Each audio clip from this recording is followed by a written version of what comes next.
Dave Chappelle is my favorite comedian. I absolutely, absolutely love him. I think his comedy is thought provoking. And I realize that some of you may be upset hearing Dave Chappelle because he has ruffled a lot of feathers and not apologized for certain things.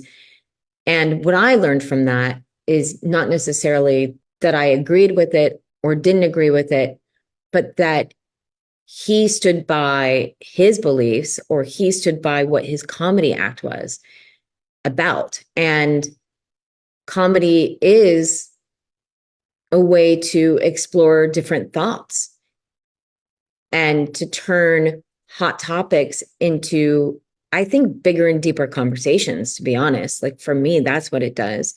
To grow up loving someone to that degree and then have them be so sick impacted me in a lot of ways that I didn't realize until I was a lot older. I think watching him go in and out of the hospital and the fear that I constantly felt of is is this going to be the last time I see him? Is he going to die? Is he not going to come out of the hospital?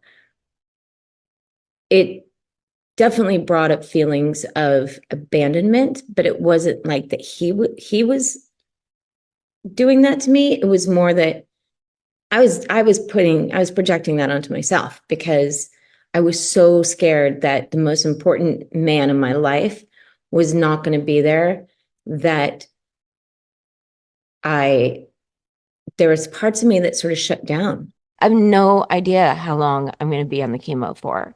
I have no idea if it's going to be, 3 months, or if it's going to be 6 months, or if we're going to, if after 3 months it's not working, if we're going to change again. Like, I don't really, that's not something that I can predict. It's not something my doctors can predict. And it's scary. It's like a big wake up call. At the same time, I got to say that there is some positivity there. And the positivity is that because my molecular structure of my cancer cells changed recently, it means that there's a lot more protocols for me to try. So, for the first time in a couple of months, probably, I feel hopeful because there are so many more protocols now. Whereas before I was hopeful, but I was still getting prepared.